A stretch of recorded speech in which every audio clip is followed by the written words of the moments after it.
নীলবর্ণ পশুরাজ। এক ছিল শিয়াল, মা বাপ তার নাম রেখেছিল চন্ডরব। একদিন কাঁকড়ার লোভে নদীর ধারে ঘুরতে ঘুরতে সে এসে গেল একেবারে গাঁয়ের কাছে। কাঁকড়ার চিন্তায় সে এতই তন্ময় ছিল যে তার খেয়ালই ছিল না কোথায় সে এসে গেছে। খেয়াল হলো তখন যখন সে দেখলো এক পাল কুকুর তার দিকে ছুটে আসছে।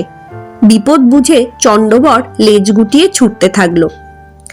চন্ডবর যত ছোটে কুকুররাও তত ছুটতে থাকে। এই প্রাণান্তকর বিপদে ছুটতে ছুটতে চন্ডরব এসে গেল এক ধোপাখানায়।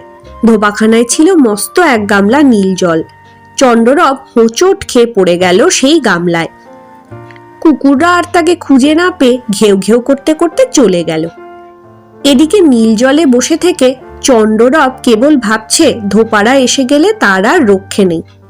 যাই হোক, সময় বুঝে ঊর্ধ্বশ্বাসে ছুটতে ছুটতে চন্ডরব এসে গেল বনে নিজের আস্তানায়। চন্ডরব লক্ষ্য করল বনের পশুরা তাকে চন্ডরব বলে চিনতে পারছে না, বরং সিংহ, হাতি, গন্ডার পর্যন্ত তাকে ভয় করে চলছে।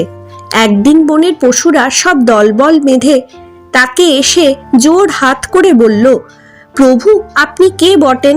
কোথা থেকে আপনার আগমন হয়েছে? সে গম্ভীর স্বরে বলল, আমি স্বর্গ থেকে আসছি। আমার নাম কুকুদ্রুম। স্বয়ং ব্রহ্মা আমার সৃষ্টি করেছেন। তিনি বলেছেন, কুকুদ্রুম, পশুদের মধ্যে রাজা নেই, তুমি গিয়ে তাদের পালন করো। সকল পশু মহারাজের জয় হোক বলে এক স্বরে গেয়ে উঠল। চন্ডরব এখন আর চন্ডরব নয়, সে এখন নীলবর্ণ পশুরাজ কুকুদ্রুম। বাঘ, সিংহ ভালো ভালো শিকার ধরে তাদের রাজা কুকুদ্রুমকে উপহার দেয়। সে কিছু খায় আর প্রজারা প্রসাদ পায়। একদিন কুকুদ্রুম সভায় বসেছে। সভা প্রায় শেষের দিকেই, সন্ধ্যা হয়। এমন সময় তার স্বজাতীয় শিয়ালরা ডেকে উঠল, হুক্কা হুয়া হুক্কা হুয়া। কুকুদ্রুমের মন তো আনচান করছে তখন। যাই হোক, নিজেকে সে সামলে নিল। কিছুক্ষণ পর আবার যখন তারা হুক্কা হুয়া বলে ডেকে উঠল, সে নিজেকে আর সামলাতে না পেরে জাতি, ধর্ম আর স্বভাব গোপন করতে পারল না। হুক্কা হুয়া বলে সেও ডেকে উঠল। সেই সময় বনের অন্যান্য জন্তুরা বলে, তবে রে মিথ্যাবাদী প্রবঞ্চক শিয়াল!